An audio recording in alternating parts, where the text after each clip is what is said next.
When students are just getting out of their seats and wandering around the room, it can add so much chaos to the classroom. So let's talk about what to do and how to get those kids to, for the most part, stay in their seats. Well, welcome back to the Teach for the Heart podcast, where we tackle teaching challenges from a biblical perspective. Why are we here? Because we don't believe that our spiritual walk and teaching profession should exist in two separate domains. Rather, the hope we have in Christ should change how we approach everything, not just at home, but at school as well. So join us as we explore both the spiritual and practical sides of key teaching challenges, integrating them together so we can succeed at teaching, glorify God, and make a lasting difference in our students' hearts and lives.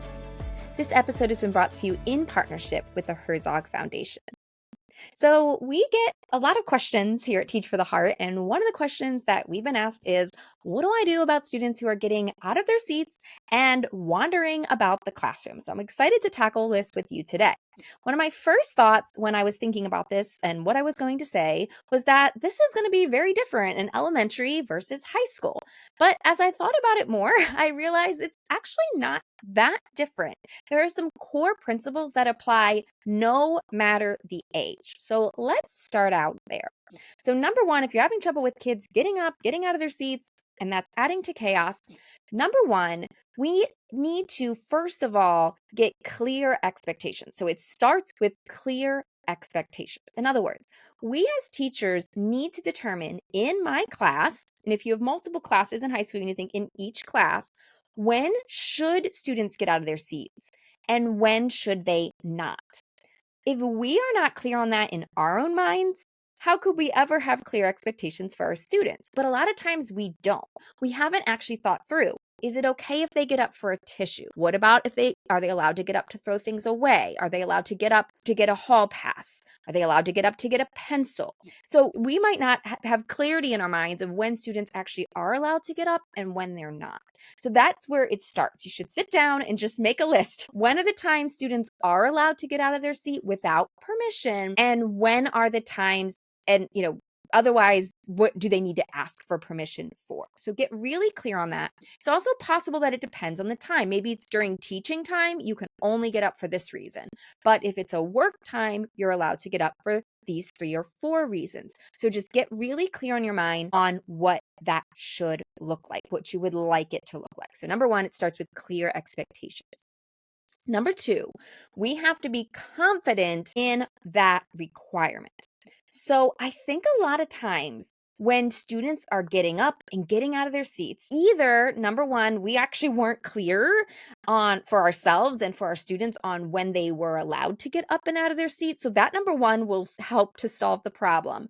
Because like I said, if we don't clearly communicate that to them and they're just getting up and we're like, I guess it's fine, I don't know, that definitely can create a big problem. But this is the second thing. Sometimes we're not confident in our requirements. In other words, if we are thinking, I don't know if I can make my students stay in their seats, or I don't know if I should make them stay in their seats, that is definitely going to lead to them getting up and moving around. It's going to make the problem way worse. So we as teachers need to make sure that we have this basic expectation that the students will stay in their seats when instructed to do so. Okay, so we have to be confident in our authority and our expectations. And I just want to kind of drive this point home a little bit because this may seem either unimportant or like, does this really help? Yes, this is maybe the most important aspect because when we as teachers are confident in our authority and expectations, that naturally reduces and diminishes problems. Whereby when we are not confident, students sense that and the problems grow. It also vastly affects how we deal with it. When we are confident, yes, students are going to stay in their seats. That's how this is going to work. Then when they're not, we deal with it differently than if we're feeling like, oh, I don't know if I can get the students to stay in their seats. One, we're going to approach it with confidence and authority. The other, we're going to approach it with, oh, and you can see even just thinking through this and watching how I'm acting on this video, that students are going to interpret that very differently. I don't care if they're in kindergarten or in 12th grade. One is very clear in the expectation and authority and the confidence. One is kind of leaving it up to, well, I hope you do what I want, but you don't really have to. And those are two completely different things. So once again, this is very important. And this might solve 90% of your problem right away if you can do this. Number one, make sure you have clear expectations. Number two, be confident in your requirement and authority. And that might take a big change of mindset. It might have you really have to say, I kind of felt like I didn't have control over this, but I'm going to. It is reasonable to expect that my students stay in their seat. So to spend some time thinking about that, talking about that with other people as you need to get to that point.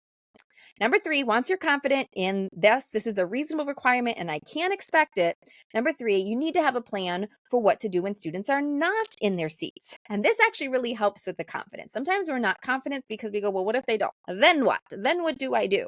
So we need to have a plan. Okay, when students aren't in their seats, this is how I'm going to handle it.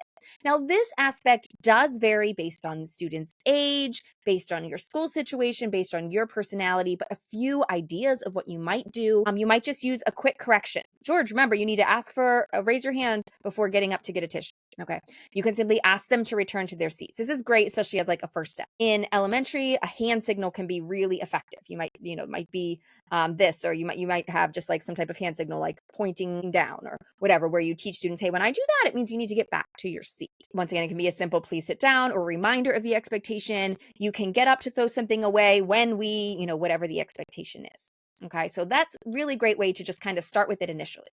If it's a persistent issue with a particular student or group of students, I recommend considering the why. Why is this happening? Is the student simply disregarding your instruction? Do they simply not care?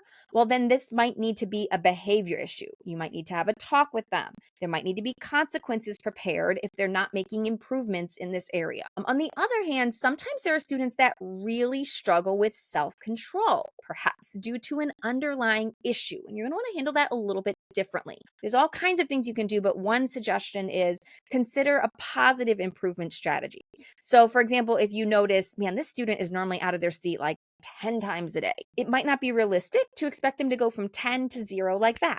So you might say, okay, you normally get out of your seat without permission 10 times a day. If we can cut it to 6 times a day, you're going to earn this thing.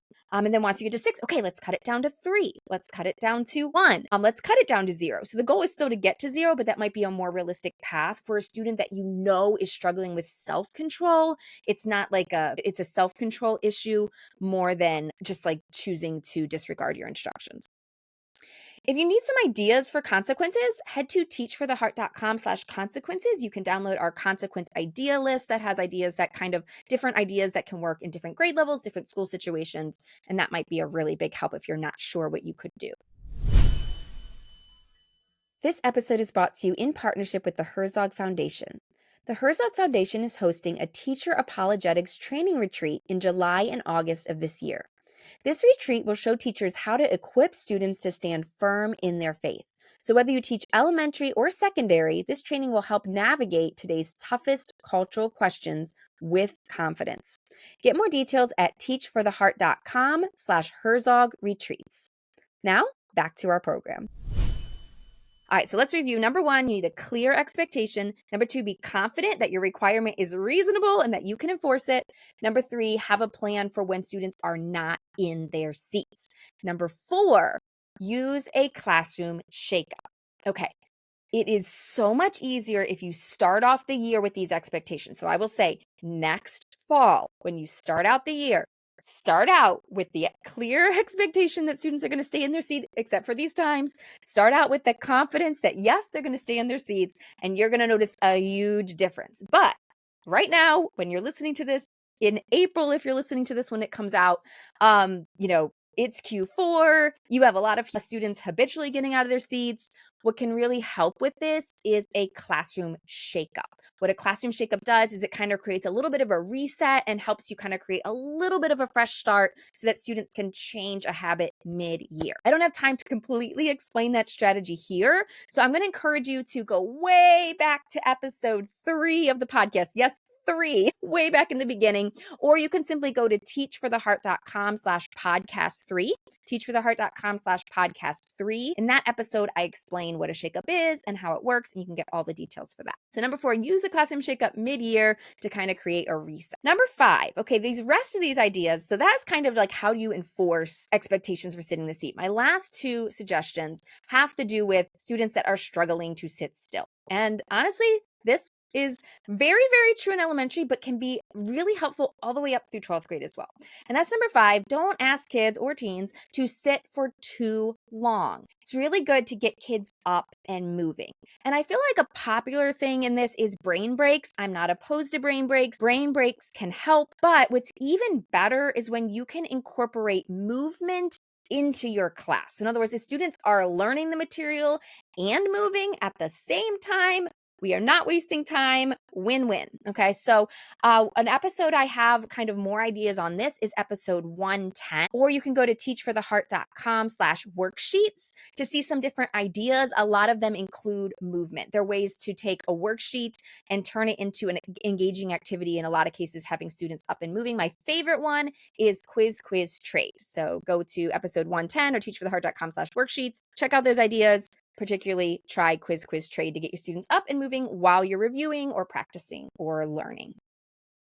All right, so number 5, try not to ask the kids to sit still for too long. That helps with that self-control aspect. And then number 6, rather, help students who still struggle with sitting still. So you might still have a few students, you guys can all picture them in your mind, especially in maybe those lower to middle grades that are still struggling to sit still. So a few ideas, just extra ideas for those students. Number 1, consider having fidget toys for them. So you can purchase or ask your school to purchase just little fidget toys. Sometimes just having something to do in their hands can be really helpful to help them be able to sit and listen. So definitely recommend trying that out with them and seeing if it helps. Another thing you might do when you notice them being particularly antsy is ask them to help you perform a job that allows them to move. So maybe it's like, okay, we're in a time where I'm teaching. I might ask them to get to be the one to help me do something. So another idea, check their IEP if they have one, see what recommendations and accommodations are in there. Talk with their parents, talk with other teachers who have had them for additional insights. Another, ask them, hey, what have you noticed works at home? What have you noticed works in your class? And you might be able to pick up some tips on what's working for other teachers, either teachers that have had them in the past, or even if you're an elementary teacher and you're with them all day, ask their special teachers, hey, have you noticed anything that works well? And kind of just pull your knowledge together. So those are my 6 suggestions for dealing with students that are getting out of their seats. Number 1, start with clear expectations. Number 2, be confident that this is a reasonable requirement. Number 3, have a plan for when students are not in their seats when they should be. Number 4, use a classroom shakeup to create a reset mid-year. Number 5, don't ask kids to sit still for too long. Incorporate movement into your learning. And number 6, help students who still struggle with sitting still with things like fidget toys, asking them to help, or any other ideas that you can come up with. As we wrap up today, I want to just encourage you, students getting out of their seat. Yes, it's annoying. It might seem like, though, okay, it's not a huge deal. But I just want to encourage you that everything you do as a teacher to make your classroom a calmer place where students can focus and learn is important.